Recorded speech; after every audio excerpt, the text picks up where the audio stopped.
Bonjour à tous, merci de nous retrouver comme toutes les semaines pour les webinaires de French Morning London. J'espère que vous passez une belle journée. Alors aujourd'hui, on a un thème où vous êtes très nombreux à nous avoir montré votre intérêt. Vous êtes plus de 250 à vous être inscrits pour le webinaire d'aujourd'hui.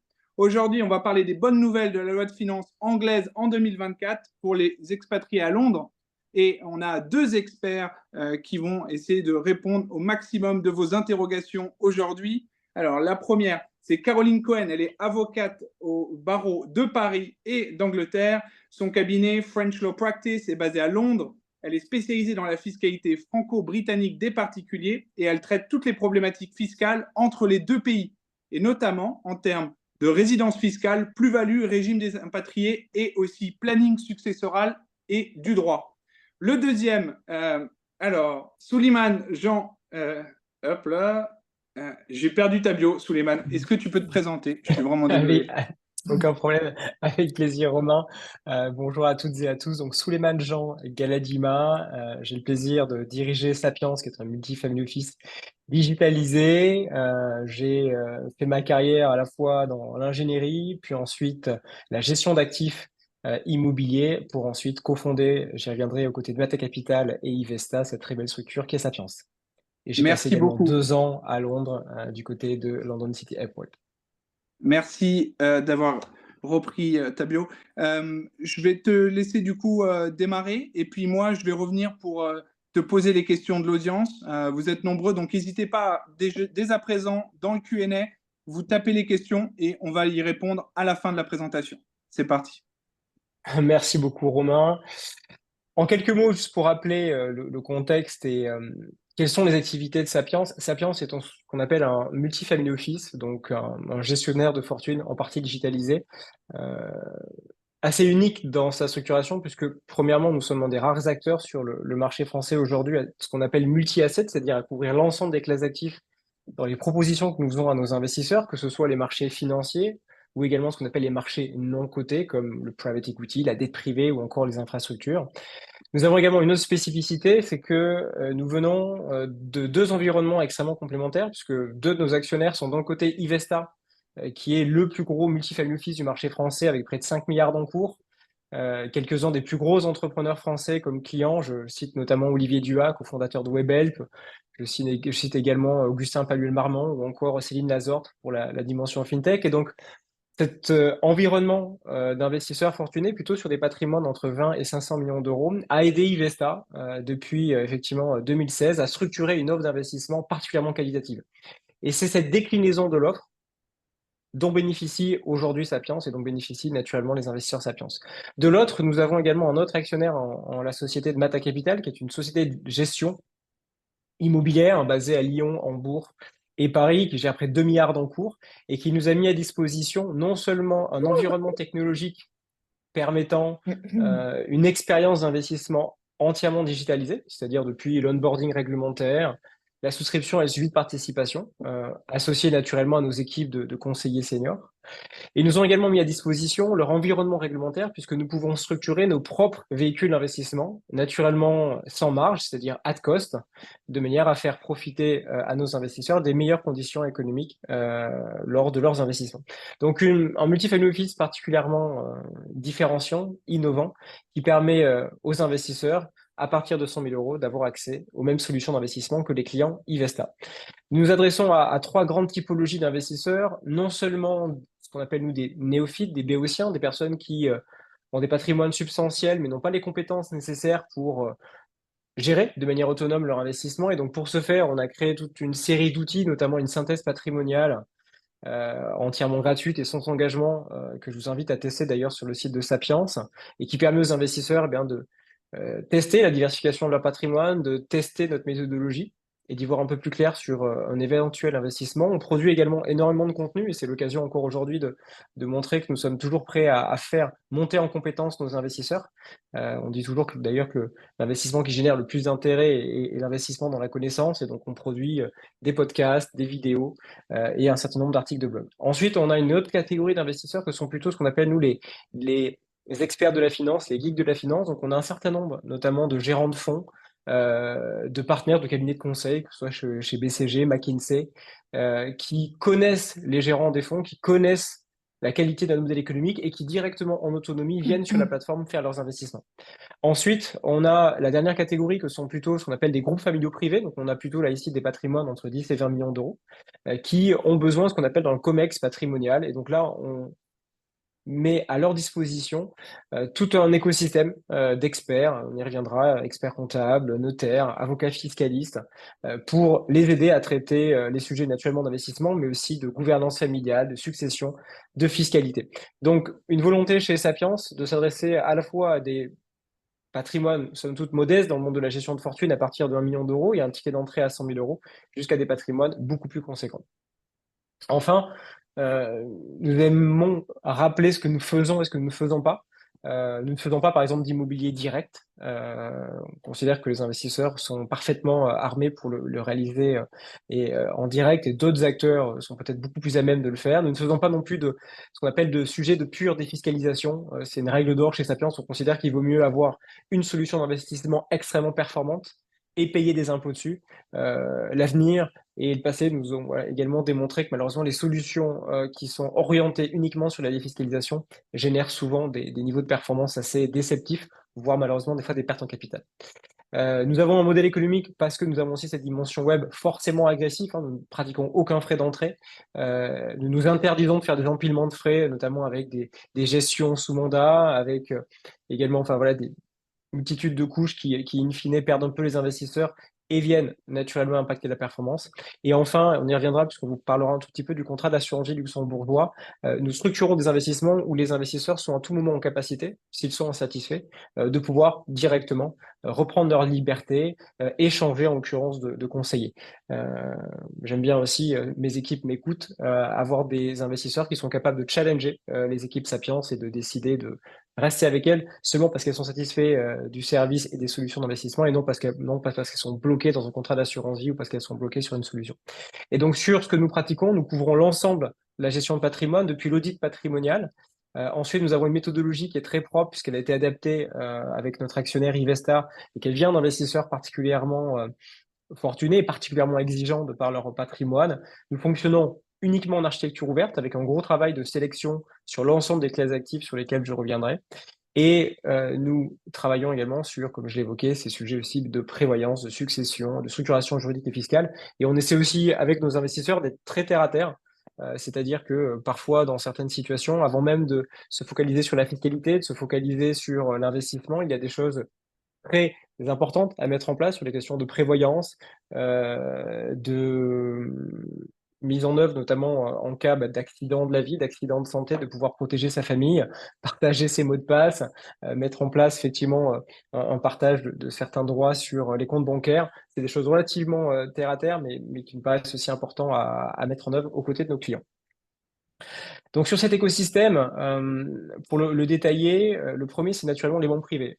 On a fort, pareil de notre lien avec Ivesta, une forte proximité avec certaines banques privées sur la partie financement, que ce soit le financement notamment de Caride, puisqu'on a un certain nombre de gérants de fonds d'investissement comme clients, que ce soit sur les questions d'OBO, de Owner Buy Out, donc qui permet via une structure une holding, de l'endetter pour acheter un patrimoine immobilier que l'on détiendrait en propre, ou que ce soit également sur des questions un peu plus simples de financement de biens immobiliers, résidence principale ou d'investissement locatif.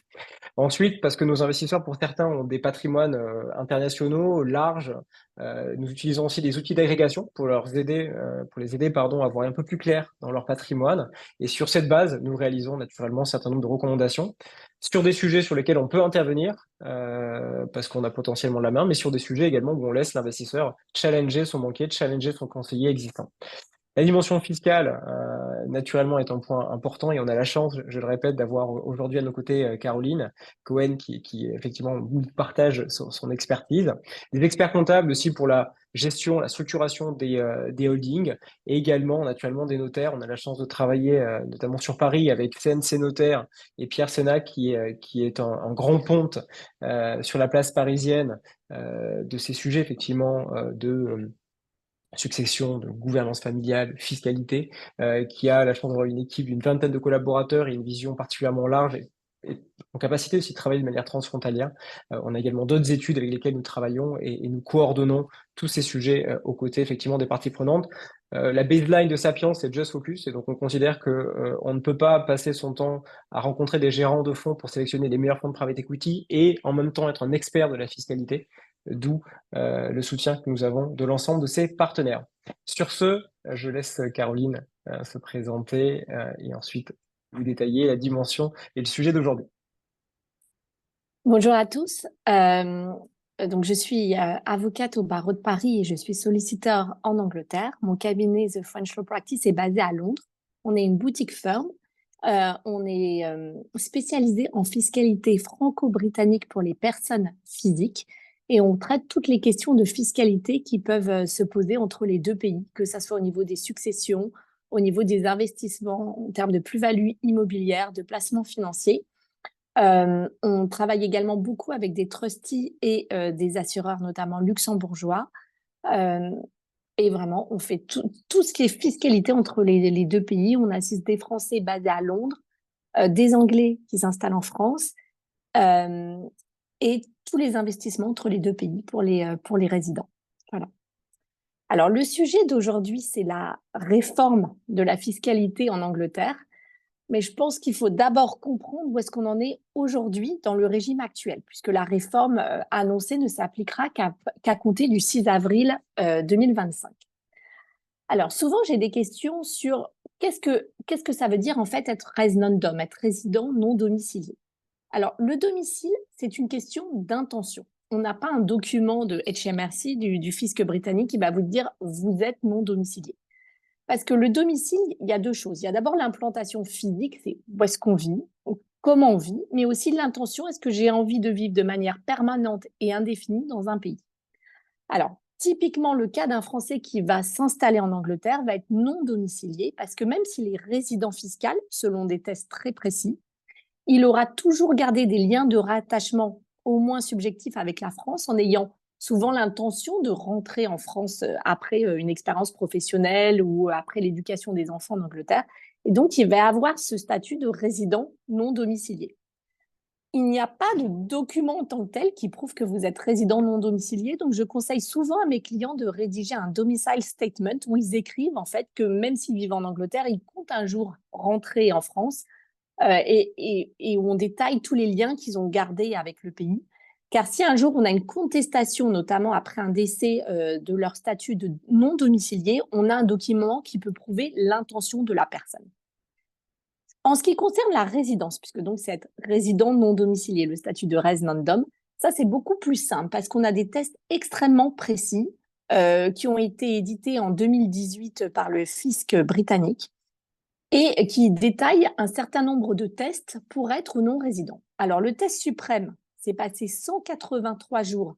Et les jours se comptent à minuit en Angleterre, à minuit. Donc là, vous êtes automatiquement résident au sens du droit interne britannique. Mais il y a toute une autre série de tests qui s'appliquent si vous ne passez pas plus de 183 jours en Angleterre. Il faut déjà vérifier si vous n'êtes pas automatiquement non résident. Et si vous n'êtes pas automatiquement non résident, il y a des tests de résidence automatique. Si par exemple votre unique habitation est en Angleterre, si vous travaillez à plein temps en Angleterre sous un contrat de travail. Et même si vous remplissez pas ces tests automatiques, il y a enfin les sufficient ties tests. Et en fonction du nombre de liens que vous avez avec l'Angleterre, par exemple, est-ce que vous avez un logement? Est-ce que vous avez votre famille qui vit ici? Est-ce que vous travaillez ici? Est-ce que l'Angleterre est le Royaume-Uni est le pays où vous passez le plus de temps? En fonction des nombres de liens que vous avez, vous pouvez passer jusqu'à, par exemple, parfois 90 jours ou 120 jours, toujours à minuit, suffisent pour être résident. Mais là où il faut bien faire attention, c'est peut-être que dans votre cas et en fonction de vos liens, il suffit de passer 120 jours au UK au cours d'une année fiscale pour être résident. Mais si vous commencez à passer trop de jours en France, en vous disant il suffit que je passe 120 jours pour être résident, là, vous risquez d'être résident fiscal également en France. Et on aura ce qu'on appelle un conflit de résidence qui sera résolu par la convention fiscale entre la France et l'Angleterre de 2008. Donc, il faut toujours faire attention. Certes, on a des tests en Angleterre pour être résident et parfois, il n'y a pas forcément un nombre de jours subséquents, mais il faut être sûr de ne pas être en même temps résident fiscal français. Donc, on a cette personne on va parler d'un client qui est résident non domicilié, qui a déménagé typiquement avec sa famille, qui travaille en Angleterre, mais qui a l'intention un jour de rentrer en France. Alors, à quoi lui sert d'être résident non domicilié? Alors, c'est dans le slide suivant la remittance basis qui va s'appliquer. C'est-à-dire que pendant 7 ans, de manière gratuite, il va pouvoir être exonéré de ses revenus et plus-values réalisés en dehors du Royaume-Uni sans fiscalité. C'est gratuit, mais ce n'est pas automatique. Il faut faire une demande pour la remittance basis dans sa déclaration fiscale. La seule exception, c'est si le montant de vos revenus et plus-values offshore est inférieur à 2 000 pounds par an. Je parle toujours en année fiscale britannique, du 6 avril au 5 avril. Dans ce cas-là, vous n'avez pas besoin de faire la demande, mais sinon, vous devez faire la demande dans votre déclaration fiscale. Et donc, vous avez gratuitement la remittance basis. Vous avez juste à cocher des cases. Vous n'avez pas à dire quels sont vos revenus et plus-values hors du Royaume-Uni. Vous êtes simplement non imposé si vous ne les rapatriez pas en Angleterre. Après 7 ans, ce régime coûte 30 000 pounds entre 7 et 12 ans. Et entre 12 et 15 ans, il coûte 60 000 pounds. Il est important de noter que c'est par personne. Donc, dans un couple, c'est x2. Donc, entre 7 et 12 ans, c'est 30 000 x2. Et entre 12 et 15 ans, c'est 60 000 x2 si les deux époux ont des revenus et plus-values offshore. Et le fait de payer ce forfait ne vous permet pas de ramener toujours pas ces revenus et plus-values. Donc, même si vous payez, par exemple, après 8 ans, 30 000 pounds, vous ne serez pas imposable sur vos revenus fonciers français, sur vos plus-values immobilières françaises, sur vos placements financiers à l'étranger, mais vous ne pourrez pas ramener cet argent. Ce n'est pas parce que vous payez 30 000 que vous pouvez. Et puis aussi, il faut noter qu'après 15 ans de résidence fiscale, on devient automatiquement dim domicile, c'est-à-dire qu'on est fiscalisé comme n'importe quel domicilié anglais. Et donc, on ne peut plus bénéficier de la remittance basis. Il n'y a plus moyen de payer un forfait. On est imposable mondialement sur ses revenus et plus-values de source étrangère. Alors, pour les nouveaux arrivants, ce qui est important, c'est de ségréguer le capital initial, le clean capital. Donc, tout l'argent qu'on avait avant d'arriver, qui peut être des salaires qui ont été fiscalisés en France, des dividendes, des loyers, des nouveaux revenus et plus-values qui vont être perçus après l'arrivée. Parce que s'ils sont tous mélangés, dès que vous allez ramener de l'argent sur ce compte offshore, on va considérer que vous ramenez en priorité tout ce qui est revenu, puis plus-value, et seulement après le capital que vous aviez. Donc, je conseille toujours à mes nouveaux arrivants de garder de manière séparée leurs économies avant d'arriver et de séparer dans des nouveaux comptes les revenus et plus-values de manière séparée post-arrivée en Angleterre. Alors, dans le tableau suivant, il y a les taux, c'est de manière très succincte et très générale qui s'applique actuellement. Donc, vous voyez qu'en impôt sur le revenu, on est entre 20 et 45 %. Donc, sur un salaire, c'est à peu près similaire qu'en France. Le gros changement, il n'est pas dans le tableau, mais la grosse différence entre la France et l'Angleterre, c'est les prélèvements sociaux sur tout ce qui est revenu salarié. Pour les dividendes, on est entre 8,75 et 39,35. C'est assez dur de dire si c'est mieux ou moins bien qu'en France. En France, c'est un taux fixe de 30 %. En Angleterre, c'est progressif et on tient compte aussi des autres revenus globaux pour déterminer le taux applicable qui s'applique aux dividendes en Angleterre. Mais si vous êtes dans la tranche base et que vous n'avez pas beaucoup de revenus, les dividendes, c'est mieux en Angleterre. Sinon, c'est en général, le taux est plus favorable en France à 30 %. Tout ce qui est loyer, c'est les taux normaux d'impôt sur le revenu. Et là où c'est important de comprendre pour un Français qui vit en Angleterre, c'est qu'il n'y a pas d'équivalent de loueur meublé non professionnel en Angleterre. On ne peut pas amortir un bien immobilier. Et par ailleurs, on ne peut pas déduire l'intégralité des intérêts d'emprunt. C'est juste sur la tranche du basic rate à 20 %. Donc, c'est souvent plus favorable de recevoir des loyers en France qu'en Angleterre. Et si on n'est plus en remittance basis et qu'on a des loyers en France et qu'on doit être fiscalisé en Angleterre, alors même qu'en France, peut-être sous loueur meublé non professionnel, on n'a pas d'impôt, en Angleterre, on aura une fiscalité. Les plus-values financières, c'est un taux favorable de 20 %, donc meilleur qu'en France puisqu'il est à 30 %. Et les plus-values immobilières, le taux actuel est de 28 %, mais il devrait passer à 24 % l'année prochaine. Alors, par rapport à la France où le taux, c'est 19 % plus 17,2 de prélèvements sociaux, ou 7,5 pour les résidents du Royaume-Uni, c'est à peu près similaire puisqu'il y a des abattements pour durée de détention en France. Donc, je dirais qu'en fonction depuis quand vous détenez le bien et de l'importance des abattements pour durée de détention, ça sera plus ou moins favorable en France par rapport à l'Angleterre. Enfin, sur les rachats de contrats d'assurance vie, on va vous l'exploser plus tard, mais jusqu'à 5% des primes investies sont exonérées d'impôts. Donc, si vous faites un rachat chaque année de 5% des primes que vous avez investies, vous ne payez pas du tout d'impôts en Angleterre. Sinon, c'est les taux d'impôt sur le revenu qui s'appliquent et non pas de plus-value. Et il faut faire très attention à la distinction de fiscalité entre les rachats partiels et les rachats totaux. Parce qu'en cas de rachat partiel qui excède 5%, tout ce qui excède les 5% vont être soumis à l'impôt sur le revenu en Angleterre, quelle que soit la réalité du contrat, et même s'il n'y a peut-être pas les revenus équivalents en face, pardon. Alors qu'en cas de rachat total, on prend vraiment la plus-value sur la police, sur le contrat d'assurance vie, et c'est les taux d'impôt sur le revenu qui s'appliquent avec un prorata temporis en fonction de la durée du contrat et par rapport à la résidence en Angleterre. Alors, le slide suivant, je vais laisser la parole maintenant à Sapiens. Merci beaucoup, Caroline. Pour compléter et présenter un tout petit peu la méthodologie de Sapiens, on se rend compte souvent que les questions de fiscalité et les questions d'investissement ne peuvent pas faire en fait l'économie d'une réflexion en amont de la situation de l'investisseur et de son objectif, de ses objectifs en fait patrimoniaux. Et c'est la raison pour laquelle on a souvent des investisseurs qui se disent je veux faire fructifier, je veux valoriser mon patrimoine, mais ils ne savent pas dans quel objectif, pour quelle durée et avec quel niveau de risque. Et donc, malheureusement, ça a tendance à un peu à procrastiner. On sait qu'on prend chacun près de 35 000 décisions par jour, encore plus si vous êtes cadre dirigeant, chef d'entreprise ou autre. Et donc, résultat, on a mis en place cette méthodologie qui permet aux investisseurs d'y voir un peu plus clair dans leur objectif et surtout de mettre en œuvre leur structuration avec une méthodologie particulièrement claire. La première étape, c'est d'aider en fait nos investisseurs à déterminer ce qu'on appelle une poche de sécurité. Souvent, ils le font directement avec leur banque ou avec leur conseiller historique, puisque cette poche, elle doit être 100% liquide et 100% garantie. Elle doit faire face à d'éventuels aléas, d'éventuels imprévus. Et en fonction des profils, elle peut représenter 6 mois de salaire jusqu'à 4 ans de salaire en fonction voilà, de la sensibilité de chacun. Une fois qu'on a fait cette première poche, on vient travailler ce qu'on appelle la poche projet. Donc c'est plutôt une maturité ici entre 5 et 6 ans, c'est toujours 100% liquide, mais avec une certaine volatilité pour aller chercher une performance qui permet à minima de compenser, voire de dépasser l'inflation. Donc on est plutôt à 5-6% de performance nette, et ça permet de gérer ces projets à 5-6 ans, que ce soit le rachat des parts de son associé, que ce soit une résidence secondaire, que ce soit un voyage, que ce soit les études des enfants, mais à minima, on sécurise cette poche projet sur cette maturité. Et une fois qu'on a sécurisé ces deux poches, on est alors beaucoup plus armé, beaucoup plus à l'aise pour pouvoir en fait travailler la poche long terme, qui elle a plutôt un horizon entre 8 et 10 ans, qui elle va aller chercher naturellement un maximum de performance, puisqu'elle va profiter de cette illiquidité, elle va aussi profiter de cette capacité à avoir un temps long, et donc à éviter des décisions qui seraient contraires un peu à la rationalité financière, parce que si on n'a pas structuré ces différentes poches, on peut être inquiet quant aux chocs géopolitiques, macroéconomiques, et j'en passe, et donc de vouloir faire des arbitrages trop rapides,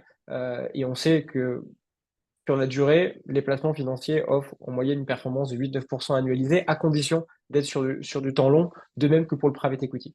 Et donc, c'est au travers de cette poche long terme que l'on va pouvoir notamment mettre en œuvre une grande partie de la qualité de gestion de Sapiens.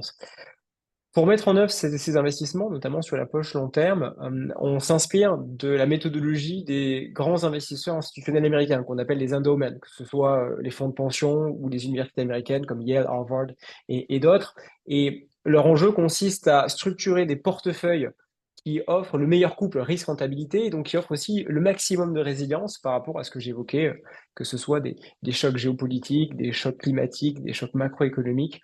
On vit actuellement un choc politique en France, donc ces chocs seront probablement amenés à se répéter. Et donc l'enjeu pour nos investisseurs, c'est de leur dire, on ne va pas essayer d'aller chercher 20% de performance sur une année N et au contraire être en perte l'année en N+1. L'enjeu, c'est plutôt d'avoir année après année, sur une longue durée, la performance la plus stable possible. Et pour ce faire, si on regarde l'allocation donc des endowments, on constate qu'ils sont exposés à près de 60% sur les marchés financiers. Donc c'est plutôt la dimension action qu'aujourd'hui on travaille, j'y reviendrai, sous la forme des trackers, des ETF.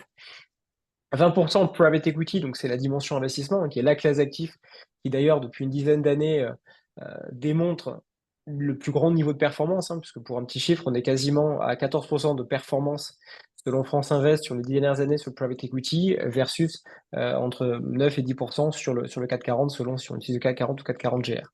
Ensuite, on a la dette privée, qui est excessivement intéressante aujourd'hui, puisqu'on a une hausse des taux qui a permis effectivement de doper la performance, notamment de la dette mezzanine. Et ensuite, on vient utiliser la dimension actif réel. Pourquoi? Parce que les actifs réels nous permettent, quand on fait nos analyses mathématiques, d'amener un peu de décorrélation dans ces différents portefeuilles. En fait, on constate que le MSCI World, donc, qui est l'indice de capitalisation mondiale, quand on le compare par exemple au Nasdaq, ces deux sont fortement corrélés. Par contre, si vous prenez le MSCI World avec par exemple les fonds d'infrastructure non cotés, vous avez un niveau de corrélation qui est inférieur à 10% et donc qui permet à votre portefeuille de ne pas réagir de la même manière en cas de choc comme évoqué. Et enfin, on essaie, et Ivesta nous challenge tous les jours pour avoir cette rigueur, c'est d'avoir ce qu'on appelle une offre la plus resserrée possible. On sait que c'est compliqué pour des investisseurs d'ouvrir un fichier Excel avec des unités de compte d'une assurance vie et voir 2000 lignes. Donc on s'attache à faire ce travail au quotidien, de sélectionner, de rationaliser notre offre pour avoir l'offre la plus adaptée aux différents besoins de nos investisseurs. Et donc vous avez une présentation non exhaustive des différents sujets que nous sommes en capacité de proposer. On le fera pas aujourd'hui, ce serait trop long, mais vous avez un QR code en haut à droite si vous souhaitez prendre un rendez-vous avec les family officers de Sapiens.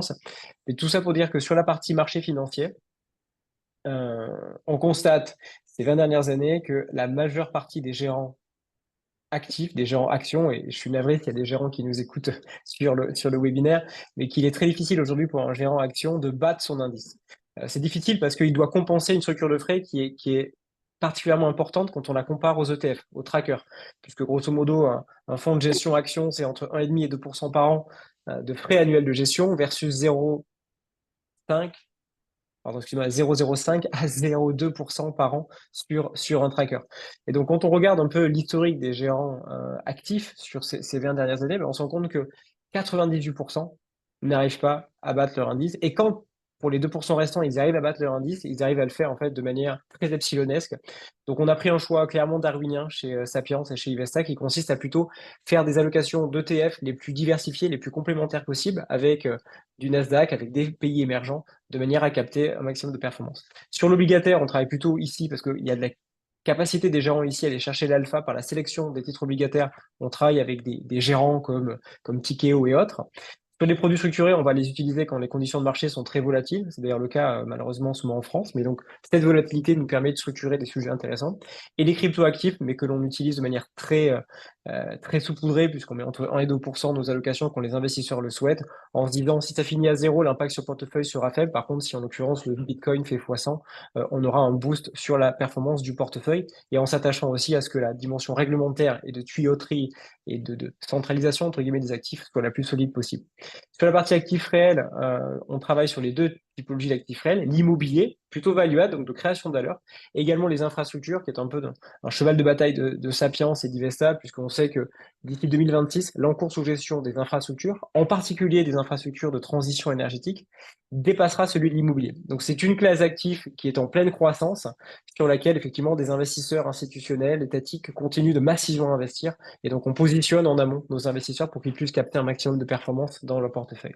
Ensuite, la dette privée, j'en ai parlé, avec notamment Flexam, qui est une filiale de Cartesia, une très belle société de gestion basée à Londres, spécialisée dans la dette privée, avec une vraie dominance européenne, et qui aide notamment nos investisseurs à être exposés aux infrastructures de transport, avec ici, en l'occurrence, là, une solution qui distribue, ce qui est assez rare dans l'univers du non-coté. Et enfin, le private equity, puisque là, on a la chance de créer tous les ans un portefeuille de fonds de private equity des plus qualifiés, puisque BEX, qui est notamment spécialisé dans le private equity secondaire, donc c'est un peu le marché de l'occasion du private equity. Il ne vous a pas échappé que le marché des introductions en bourse et du M&A était particulièrement calme, et donc il y a des problématiques de liquidité sur les fonds, et des acteurs comme Bex Capital arrivent à structurer des portefeuilles avec de très belles décotes. Thomas Bravo, qui est un acteur américain, un mastodonte dans l'environnement du LBO Tech, avec pour les deux acteurs des TRI historiques de près de 20%. Et pour avoir aussi une dimension santé, on vient aussi de sélectionner Archimède, qui est une société de gestion de portefeuille basée à Lyon, New York, Tokyo et Singapour, spécialisée dans les technologies médicales, non pas dans les biotech, et qui affiche aussi de très beaux niveaux de performance historiquement, et surtout une répartition globale. On invite aussi nos investisseurs, en particulier français, à diversifier leur portefeuille. La France, même si je suis très patriote, ne représente que 3% du PIB mondial. Il y a donc aussi à l'étranger, et vous en faites partie, des axes de création de valeur, des poches de croissance à capter. Cette slide, j'y passe très rapidement, mais c'était pour rebondir sur la présentation notamment de Caroline et pour montrer les niveaux de performance et surtout par typologie de fonds, la typologie effectivement de la fiscalité à laquelle vous serez exposé en tant que résident fiscal britannique. Et on est parti effectivement de l'hypothèse du niveau le plus élevé de fiscalité. Pour poursuivre en fait cette présentation des solutions d'investissement, on ne peut faire l'économie de parler de l'enveloppe, puisque une des spécificités de Sapiens est de permettre non seulement aux investisseurs d'investir en direct dans les fonds, ce qu'on appelle dans notre jargon le nominatif pur, c'est-à-dire que si vous ne souhaitez pas ouvrir une assurance vie, si vous ne souhaitez pas ouvrir un compte titre, vous pouvez, avec votre holding ou en personne physique, investir directement dans nos fonds. D'autres investisseurs, pour différentes raisons, que ce soit par rapport à la taille de leur patrimoine, par rapport à la volonté d'en déléguer une partie de la gestion, pour des raisons naturellement aussi fiscales, vont plutôt utiliser le contrat d'assurance vie. Et quand on parle du contrat d'assurance vie, en particulier pour des acteurs qui ont une forte mobilité géographique à l'international, le contrat d'assurance vie luxembourgeois est parfaitement adapté pour un certain nombre de raisons. Le premier, c'est que le contrat d'assurance vie luxembourgeois suit la fiscalité de votre lieu de résidence. C'est-à-dire que si aujourd'hui vous êtes effectivement résident fiscal britannique, et que vous réalisez des rachats partiels ou totaux, comme l'a évoqué Caroline, vous serez effectivement exposé à la fiscalité britannique. Si demain vous déménagez en l'occurrence à Singapour, vous serez effectivement exposé au régime fiscal singapourien. Pareil, si vous rentrez en France, eh bien vous serez imposé au régime fiscal de l'assurance vie française. Donc c'est un outil qui est particulièrement adapté. L'autre aspect et l'autre spécificité du contrat d'assurance vie luxembourgeois, c'est que vous avez une transparence fiscale, c'est-à-dire que vous n'avez pas un risque de double imposition, vous n'avez pas de prélèvement à la source au moment effectivement du rachat partiel ou total, vous ne serez imposé que sur votre lieu de résidence. Ensuite, il y a ce fameux triangle de sécurité, souvent répété par les assureurs vie luxembourgeois, qui est malheureusement un peu revenu d'actualité, puisque le contrat d'assurance vie luxembourgeois, dans la mesure où quand on parle de vrai contrat d'assurance vie luxembourgeois, il n'y a pas de fonds euros, vous n'êtes pas exposé à la loi Sapin 2, qui, pour rappel, pourrait en situation entre guillemets de crise financière ou de problématique de liquidité des assureurs geler les rachats, notamment des fonds euros sur les contrats d'assurance vie français. Et vous avez aussi une situation, ce qu'on appelle le super privilège des créanciers, puisque si vous êtes sur un assureur vie français, vous êtes effectivement en termes de créanciers, après effectivement les fonds de garantie, mais qui sont de 100 000 euros sur l'assurance vie, vous êtes après l'État, après les salariés de l'assureur, alors que sur le contrat d'assurance vie luxembourgeois, vous avez cette chance non seulement de bénéficier d'une ségrégation des actifs entre l'assureur et une banque dépositaire, en l'occurrence, Sapiens travaille avec Quintet, mais vous avez aussi une garantie de l'État luxembourgeois sur vos actifs. Donc, c'est une solution qui est extrêmement utile parce qu'on peut aussi y loger toute typologie d'actifs. Vous pouvez mettre du financier, notamment des ETF, de l'obligataire, mais vous pouvez aussi y mettre ce qu'on appelle les fonds professionnels de capital investissement, qui, eux, ne sont pas, par exemple, accessibles à l'assurance vie française. En assurance vie française, vous ne pouvez mettre que les FCPR, les fonds communs de placement à risque, dont le niveau de performance moyen ne dépasse pas les 8%. Par contre, dans l'assurance vie luxembourgeoise, vous pouvez mettre quelques-uns des plus grands noms de ce monde en private equity. Donc, j'ai cité Thomas Bravo, mais vous pourriez aussi travailler avec Carlyle, avec KKR et d'autres, et ainsi capter des niveaux de performance bien supérieurs à 10% de TRI net. L'autre aspect, mais c'est un peu une contrainte, c'est que quand vous êtes effectivement résident fiscal britannique, vous ne pouvez pas ouvrir ce qu'on appelle un FAS, un fonds d'assurance spécialisé. Vous êtes contraint d'utiliser un FID, un fonds d'investissement dédié, qui permet la même latitude en termes d'univers d'investissement, mais qui exige l'utilisation de ce qu'on appelle une société de gestion, qui va venir, en lien avec Sapiens, déterminer l'allocation la plus optimisée, la plus adaptée à votre profil. Donc il y aura forcément un mix à la fois avec du côté et du non-côté. Je ne vais pas forcément rappeler ce qu'évoquait Caroline, mais effectivement, il y a de grandes différences entre l'assurance vie française et l'assurance vie luxembourgeoise. Il y a également une grande différence entre la fiscalité, effectivement, de l'assurance vie française et l'assurance vie, effectivement, luxembourgeoise, mais appliquée à un résident fiscal britannique. Donc, très grande vigilance si vous êtes amené à réaliser des rachats partiels ou totaux, que ce soit Sapiens ou que ce soit effectivement Caroline, on sera ravis de vous accompagner sur ces sujets qui peuvent faire l'objet de très grandes différences en termes de fiscalité. Je te repasse la parole, Caroline. Merci, Suleiman. Alors, je vais vous parler de cette grande réforme dont on a beaucoup parlé, cette réforme proposée par notre Premier ministre, Rishi Sunak, avant même qu'il décide de faire une nouvelle élection au 4 juillet prochain. Alors, quelle est cette grosse réforme pour nous, les expatriés français en Angleterre? En fait, c'est un changement radical puisque c'est la suppression totale du régime de la remittance basis tel qu'on le connaît maintenant. C'est-à-dire qu'il ne sera plus possible d'être exonéré à partir du 6 avril 2025 sur ses revenus et plus-values offshore à condition de ne pas les rapatrier. Le régime tel qu'il existe est supprimé. Ça veut dire que une personne qui est résidente en Angleterre sera imposable mondialement sur ses revenus et plus-values hors du UK, qu'elle les rapatrie ou non. Ce régime est cependant remplacé par un nouveau régime qui, lui, n'est plus du tout basé sur le domicile du client, mais seulement sur la notion de résidence et qui s'applique pendant 4 ans. C'est-à-dire que pendant 4 ans, pour les nouveaux arrivants, ils ne vont pas être imposés sur leurs revenus et plus-values offshore, mais cette fois-ci, peu importe qu'ils les rapatrient ou non. C'est donc un régime beaucoup plus favorable que celui de la remittance basis, puisqu'il n'y aura plus besoin de ségréguer ses revenus et plus-values par rapport à son clean capital. Mais c'est un régime beaucoup plus réduit, puisqu'il ne va s'appliquer que 4 ans, alors qu'en ce moment, sous le régime actuel que je vous ai expliqué au début de la présentation, on peut aller jusqu'à 15 ans à condition de payer des forfaits. Donc là, c'est un régime réduit qui s'applique à 4 ans et qui est très favorable pour les nouveaux arrivants. C'est surtout, je veux vraiment réinsister, lié à un nouveau régime qui est lié à la résidence et non au domicile. C'est-à-dire qu'il s'applique pour les personnes qui n'ont pas été résidentes fiscales du Royaume-Uni au cours des 10 dernières années. En théorie, ça peut donc même s'appliquer à un Britannique qui aurait été en France ou à l'étranger pendant plus de 10 ans, qui revient dans son pays, qui n'a donc pas été résident fiscal du Royaume-Uni au cours des 10 dernières années et qui, pendant 4 ans, va pouvoir être exonéré d'impôts sur ses revenus et plus-values hors du Royaume-Uni, et cela qu'il les rapatrie ou non. Donc, d'un côté, oui, c'est une énorme réforme puisqu'il n'y a plus la notion de domicile qui s'applique fiscalement. Oui, c'est plus la remittance basis telle qu'on la connaît et qui pouvait s'appliquer jusqu'à 15 ans et en tout cas 7 ans gratuitement. Mais c'est un régime plus favorable, mais réduit à 4 ans.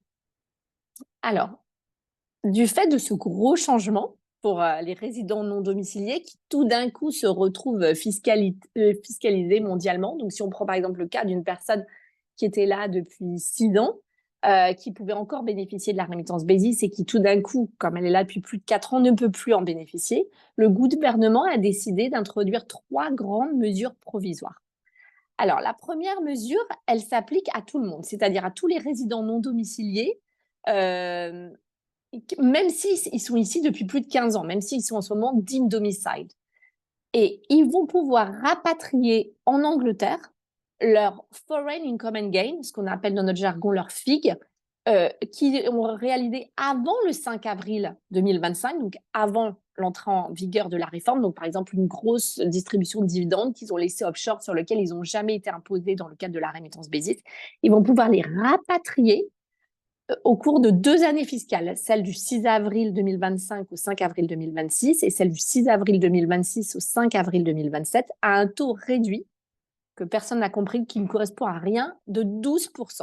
Donc, un client qui a vendu un bien immobilier en France, qui n'a pas payé d'impôt en Angleterre sur cette plus-value immobilière, va pouvoir tout d'un coup rapatrier cette plus-value à un taux seulement de 12%. De même pour des loyers qui n'auraient jamais été rapatriés, ils auraient été fiscalisés. Cette fois-ci, ils vont pouvoir le rapatrier à un taux de 12%.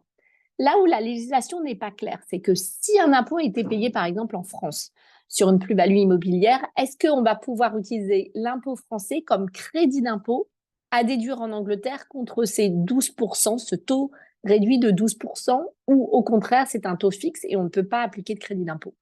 On n'a pas, comme la loi de finances n'a pas encore été développée, on n'a pas la réponse à cette question, mais on espère qu'on pourra imputer un crédit d'impôt. C'est-à-dire que si, par exemple, vous avez reçu un dividende de source française taxable à 12,8 en France en tant que non-résident, si vous le rapatriez et qu'il est taxable à 12, si on peut déduire les 12,8, il n'y aura pas d'impôt supplémentaire à payer en Angleterre, dans le cadre de ce régime favorable qui s'applique donc à toute personne qui a juste fait une demande qui pouvait être gratuite pour la remittance basis auparavant, et même si cette personne est là depuis plus de 15 ans.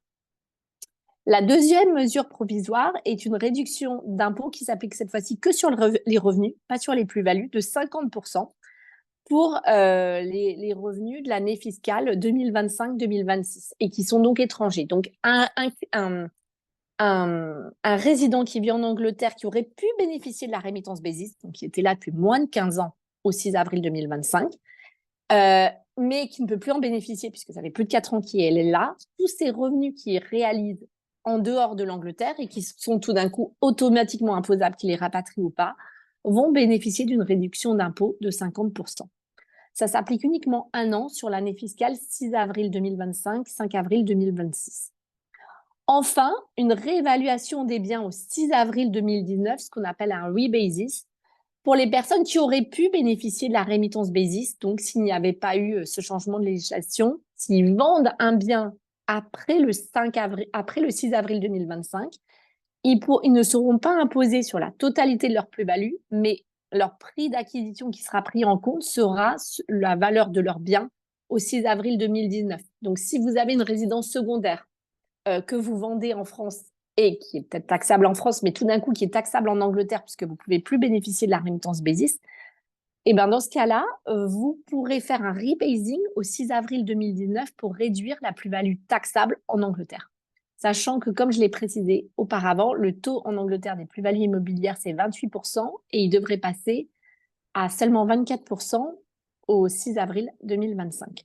Donc, c'est 3 mesures très favorables du fait de ce changement de législation, mais on n'a pas malheureusement beaucoup de détails sur la manière dont elles seront appliquées en pratique. Surtout que maintenant, il y a des nouvelles élections en juillet 2024. Si le Labour passe, est-ce que ils vont réduire ces mesures favorables, ces mesures provisoires? Ils ont confirmé qu'ils allaient continuer la suppression de la rémittance BASIS, mais est-ce qu'ils vont laisser de la même manière ces mesures provisoires? C'est en discussion et on n'a pas malheureusement de réponse très claire à ce stade. Par ailleurs, l'impact de cette législation sur ce nouveau régime de 4 ans qui est très favorable s'applique aussi aux personnes qui sont là, par exemple, seulement depuis 2 ans. Il leur restera 2 ans sous le nouveau régime favorable, puisque le nouveau régime s'applique 4 ans. Donc, on tient compte des années passées, mais s'il reste 1 an, parce que vous êtes là depuis 3 ans, au moins pendant 1 an, vous serez totalement exonéré de vos plus-values et revenus offshore si vous ne les rapatriez pas en Angleterre. Alors, j'ai fait un petit topo également sur les successions. On a un tout petit peu de temps. Alors, notamment, j'ai beaucoup de questions sur tout ce qui est estate planning. Comment ma succession va s'appliquer? J'ai des biens en France, je vis en Angleterre, je suis là depuis plus ou moins de 15 ans. Alors, avant de parler directement de la fiscalité, il faut savoir quelle est la loi applicable à votre succession. Alors, en Angleterre, on n'a pas le règlement européen. C'est-à-dire qu'on va se baser sur votre domicile. Votre domicile d'origine, que j'ai exposé au début, donc ça, pour les Français expatriés à Londres, ça va être un domicile of origin français, va s'appliquer sur tous vos biens meubles. Donc, c'est la loi française qui va s'appliquer. Je ne parle pas de fiscalité, je parle de loi. Donc, c'est tout ce qui est réserve héréditaire qui va s'appliquer. En revanche, pour tout ce qui est bien immobilier, c'est la loi de situation de l'immeuble. Donc, une liberté totale testamentaire pour un bien immobilier anglais, puisqu'ici, on a la liberté testamentaire. Mais par contre, pour un bien immobilier français, c'est toujours les règles de réserve héréditaire qui vont s'appliquer. Donc, en théorie, on ne peut pas tout laisser au conjoint survivant si on a des enfants. Et ils vont devoir recevoir une partie de la succession française. Donc, on a en fait une partie de la succession qui va être soumise à la loi française, une partie à la loi anglaise s'il y a des biens immobiliers français, et une partie à la loi française pour les biens immobiliers situés en France. On peut cependant faire dans un testament français une élection pour une loi applicable. Ça peut être pour le droit français, mais ça ne sera pas reconnu en Angleterre. Donc, si même dans votre testament français, vous faites une élection pour le droit français, si vous avez un bien immobilier en Angleterre, c'est la loi anglaise qui s'applique, mais vu qu'il y a une liberté testamentaire, il n'y a pas de problème d'appliquer en théorie la réserve héréditaire française, puisque vous pouvez laisser à qui vous voulez en Angleterre. Sur les droits de succession. Alors, pendant 15 ans, tant que vous n'êtes pas deemed domicile, en Angleterre, votre patrimoine ne sera fiscalisé que sur tout ce qui est situé en Angleterre. C'est-à-dire que l'Angleterre ne va pas fiscaliser tous vos biens hors du UK. Donc, si vous avez un bien immobilier en France et que vous décédez en Angleterre en ayant passé moins de 15 ans, il n'y aura aucune fiscalité sur ce bien immobilier français ou sur vos autres biens à l'étranger. Il y aura en revanche une fiscalité en France parce que c'est un bien immobilier français. On a une convention fiscale entre la France et l'Angleterre de 1963 en matière de succession qui s'applique très bien. Donc, il y aura une succession française pour vos héritiers, même s'ils vivent en Angleterre avec vous. mais uniquement sur vos biens situés en France, pour les biens immobiliers. Il n'y aura pas de crédit d'impôt puisqu'il n'y aura pas du tout de fiscalité en Angleterre sur tous vos biens hors du UK. Ça, c'est le régime actuel. Et après 15 ans, tout votre patrimoine mondial, tout votre estate est soumis au droit de succession britannique. Donc, c'est 40% au-delà d'un abattement de 325 000 pounds. Et donc, si on décède en Angleterre avec un bien immobilier français, comme je vous le disais tout à l'heure, il y a des droits de succession à payer en France, mais cette fois-ci, ils seront déductibles par vos exécuteurs en Angleterre, donc il n'y aura pas de double imposition. Mais si vous avez des comptes à Jersey, au Luxembourg, après 15 ans, ils sont taxables en Angleterre, quelle que soit la résidence de vos héritiers, à partir du moment où vous, le défunt, vous êtes décédé d'IM domicile, donc domicilié depuis plus de 15 ans en Angleterre.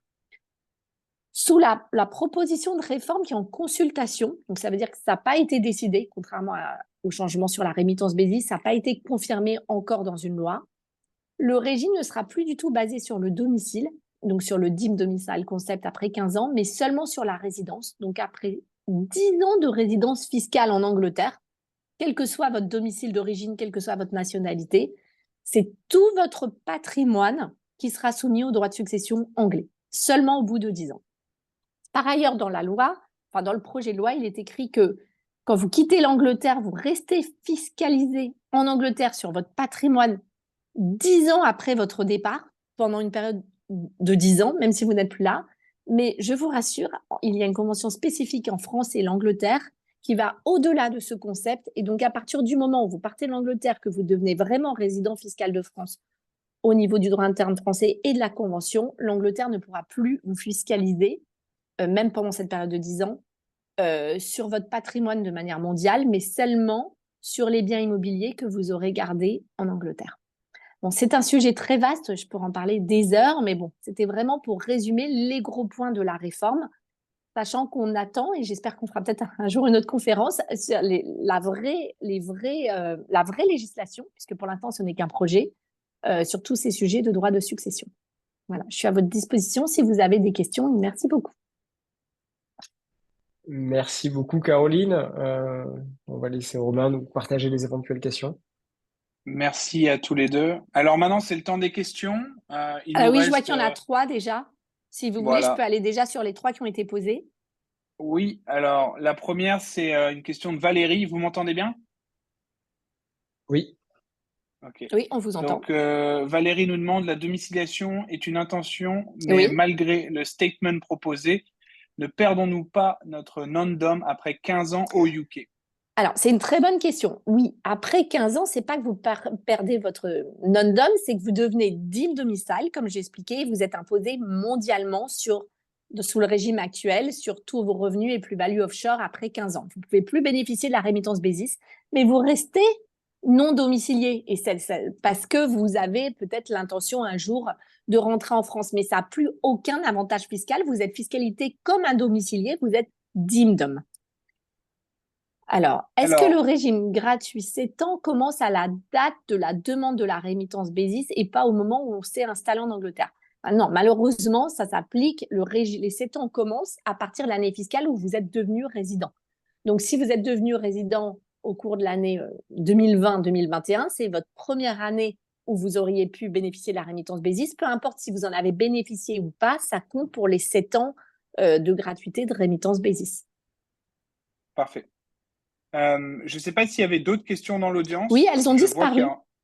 Je vois qu'il y a encore pas mal de monde. Il y avait une troisième question, mais je ne peux plus la voir. Je n'arrive pas à la voir. En fait, on a eu beaucoup de questions concernant est-ce qu'il y a un replay? Bien sûr, tous les webinaires de French Morning sont enregistrés. Vous pourrez retrouver tout ça aussi sur YouTube, Facebook. Donc, on met tout ça en rediffusion.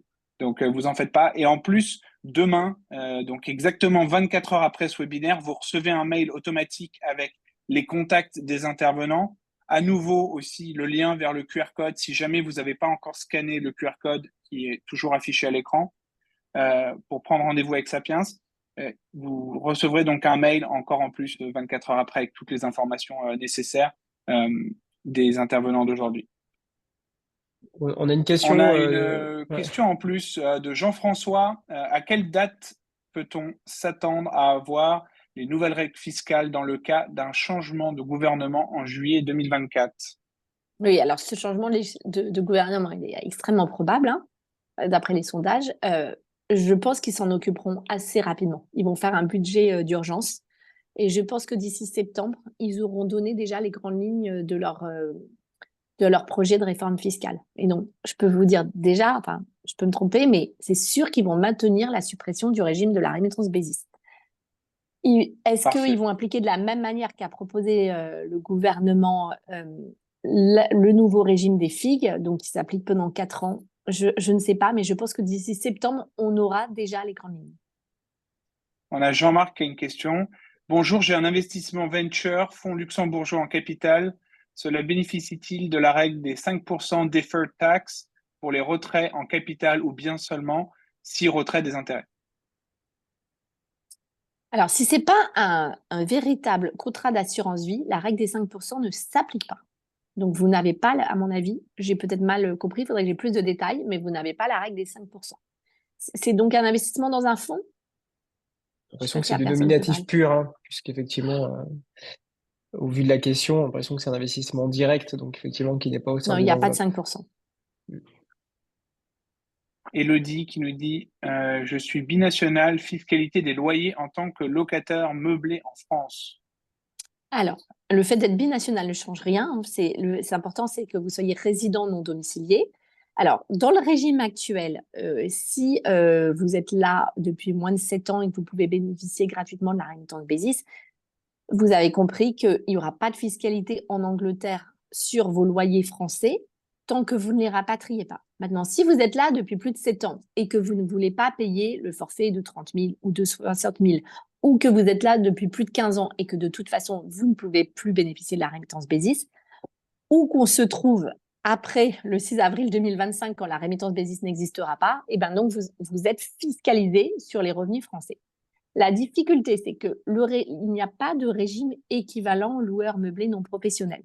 C'est-à-dire que toutes les déductions qui ont été appliquées en France, où vous avez pu amortir le bien immobilier, où vous avez pu déduire l'intégralité des intérêts d'emprunt, il y a tout un calcul qui va être refait par le comptable en Angleterre qui va appliquer les règles anglaises, qui va prendre le loyer brut que vous avez reçu de votre location meublée, qui va déduire les charges relatives à la location.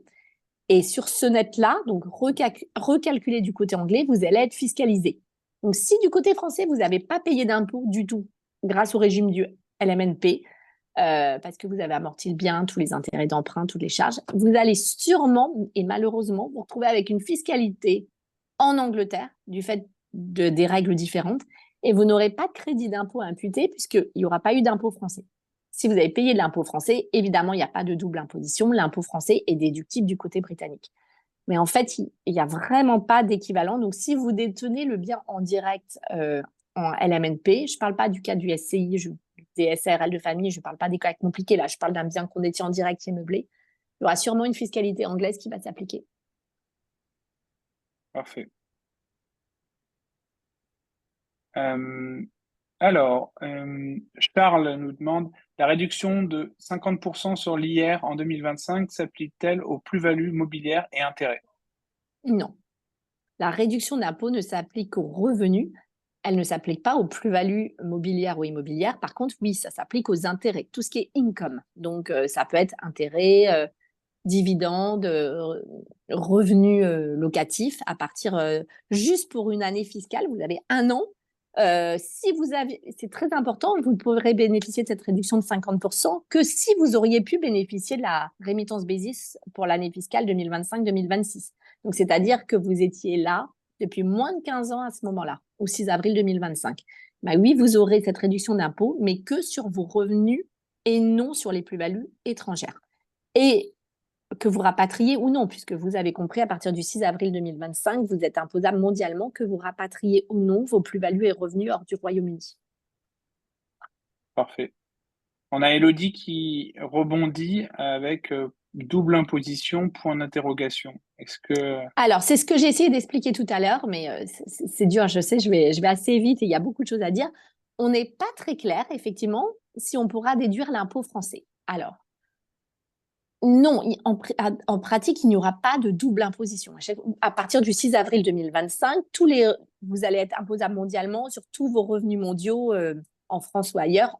Donc, vous allez être imposable en Angleterre sur tout, mais vous pourrez déduire l'impôt payé dans l'état de source. Donc, si je donne par exemple l'exemple d'une plus-value immobilière en France, vous allez payer d'impôt en France sur votre plus-value immobilière. En Angleterre, vous êtes imposé, que vous rapatriez ou non, mais vous êtes imposé à 28 et bientôt à 24. Mais vous allez pouvoir déduire évidemment l'impôt payé en France. Il n'y a pas de double imposition. On a une convention fiscale de 2008 qui s'applique très bien. Là où on est un peu moins clair, c'est sur le taux de 12% qui va s'appliquer pendant une fenêtre de 2 ans pour les revenus et plus-values qui ont été générés avant le 6 avril 2025. En cas de rapatriement, il y a donc une fiscalité réduite et très avantageuse à 12%, mais pourra-t-on déduire l'impôt payé à la source? C'est là où on manque de clarté. Parfait, c'est très clair. Marie nous demande, les prélèvements sociaux sont-ils bien déductibles aussi? Donc, prélèvements sociaux, c'est CSG, CRDS, c'est ça? Oui, alors, il n'y a pas de CSG, CRDS normalement, enfin, on n'est que à 7,5% pour les non-résidents. Donc, si vous avez des loyers en France, par exemple, normalement, vous ne payez pas 17,2 mais 7,5 à condition de prouver, de le mentionner dans votre déclaration d'impôt française en tant que non-résident, que vous êtes affilié en Angleterre et que vous ne bénéficiez pas de la sécurité sociale française. Donc, je vais partir du cas où c'est bien votre situation. Par exemple, vous travaillez en Angleterre, donc vous cotisez en Angleterre. Vous payez l'impôt sur vos loyers en France, l'impôt sur le revenu à un taux minimum de 30% plus 7,5% de prélèvements sociaux. Oui, l'impôt français et les prélèvements de 7,5 sont déductibles du côté britannique. Si vous n'arrivez pas à prouver que vous êtes affilié en Angleterre et que vous payez 17,2, la CSG CRDS payée en France, elle n'est pas déductible en Angleterre. C'est seulement les 7,5. Très clair. On a un auditeur anonyme qui nous demande, il est résident au UK avec des loyers sur un bien en France. Est-ce qu'on doit faire une double déclaration à la fois à Bercy et au HMRC ou pas? Ça À dépend qui de votre déclarer? situation. Si cette personne est en rémittance basis et fait la demande pour la rémittance basis sur l'année actuelle, puisqu'il y a encore la rémittance basis, donc non, pas besoin de déclarer ses revenus, ses loyers français, puisque donc en rémittance basis, on est exonéré d'impôts sur ses loyers étrangers à condition de ne pas les rapatrier. Si en revanche, vous n'êtes pas en rémittance basis, donc parce que vous ne voulez pas payer le forfait ou vous êtes là depuis plus de 15 ans, oui, il faut faire une double déclaration, toujours une déclaration en France à Noisy-le-Grand en tant que non-résident fiscal. Et dans votre déclaration fiscale anglaise, vous êtes obligé d'en déposer une pour déclarer vos revenus étrangers, puisque vous n'êtes pas en rémittance basis. Vous devez remettre vos loyers français, mais il n'y a pas de double imposition, puisque l'impôt payé en France sera déductible en Angleterre. Donc, pour répondre à la question, oui, il y a une double déclaration, mais il n'y a pas une double imposition. On a Sarah qui demande, lorsqu'on parle de revenus mondiaux ou de plus-value mondiale rapatriée ou non, parle-t-on également de la fortune en tant que telle? Non, on parle de plus-value. Donc, si vous avez des biens immobiliers en France qui ne sont pas, qui ne génèrent pas de revenus, vous avez une résidence secondaire en Normandie que vous ne louez pas, qui est à vous, c'est votre patrimoine. Il n'y a pas d'équivalent à l'IFI en Angleterre. Vous n'avez rien à déclarer en Angleterre. Vous n'aurez à déclarer que si un jour vous louez ou vous vendez. Pareil, si vous avez un compte bancaire en France qui dort, qui ne produit pas de revenus, qui n'est pas investi, donc c'est votre fortune, votre capital. Il n'y a pas de déclaration spécifique à faire en Angleterre. Vous n'avez rien à faire, pas d'impôt à payer puisque ça ne génère pas de revenus. Et le jour où cet argent est investi dans un portefeuille et qui génère des plus-values, ou vous recevez des intérêts, des dividendes, il n'y aura pas d'impôt en France que vous êtes non-résident, mais en revanche, et surtout à compter d'avril 2025, puisqu'il n'y aura plus de rémittance basis, il faudra bien déclarer ses plus-values de portefeuille, ses intérêts ou ses dividendes en Angleterre et être imposable dessus. Mais ça sera que sur les revenus et plus-values générées par le portefeuille, pas sur le capital. L'Angleterre ne taxe pas le capital. Alors, on a une question d'un auditeur anonyme. Est-il possible de demander le remboursement de la CRDS qui n'aurait pas dû être payé? Oui, vous avez jusqu'à la fin de la deuxième année fiscale, ou jusqu'au 31 décembre de la deuxième année qui suit l'année du fait générateur des prélèvements sociaux. Donc, si vous avez un revenu en 2024 sur lequel vous avez indûment payé la CAG-CRDS, vous avez jusqu'au 31 décembre 2026 pour vous faire rembourser. Il faut faire une réclamation à Noisy-le-Grand pour vous faire rembourser. Vous pouvez faire ça via votre messagerie sécurisée sur ImpôGouv. On a Jean-Marc qui nous demande si les revenus de loyer français sont plus taxés en France. Cela peut-il donner un crédit d'impôt au UK dans le cadre de la double déclaration? Non, vous ne pouvez pas vous faire rembourser d'un différentiel en Angleterre. C'est-à-dire que si vous avez un loyer de 100 qui est fiscalisé en France à, je résume, hein, à 40%, et que vous avez 60, et que donc vous avez 60 dans la poche. En Angleterre, vous redéclarez les 100 de loyer, non pas les 60, et vous payez que, disons, 20 parce que vous êtes à une trop très basse. Vous pouvez déduire l'impôt français, mais le différentiel, le surplus d'impôt que vous avez payé en France, personne ne va vous le rembourser. Parfait. Mais pour être honnête, en pratique, c'est du fait qu'en France, on peut déduire les intérêts d'emprunt, on peut, si c'est loué en meublé, on peut déduire, on peut amortir. En général, on paye moins d'impôts en France qu'en Angleterre. C'est incroyable, on finit exactement à l'heure. Donc, on a répondu à toutes les questions. Merci encore à tous les deux d'être venus. C'était très riche en informations. Tout ça, ça a été enregistré, donc n'hésitez pas, si vous regardez en replay, à faire pause, à regarder, à reposer des questions, à prendre rendez-vous, le QR code qui était affiché à l'écran, et vous pouvez bien sûr retourner en arrière sur le replay pour revoir et le scanner à nouveau si besoin. Merci encore à tous les deux, et puis j'espère qu'on pourra rééchanger dans les prochains trimestres ou prochaines années sur l'évolution des lois. Avec plaisir, merci beaucoup. Caroline, merci Romain, merci Souleymane, merci tout le monde. Merci French Morning. Bon après-midi à tous. Au revoir. Au revoir. Au revoir.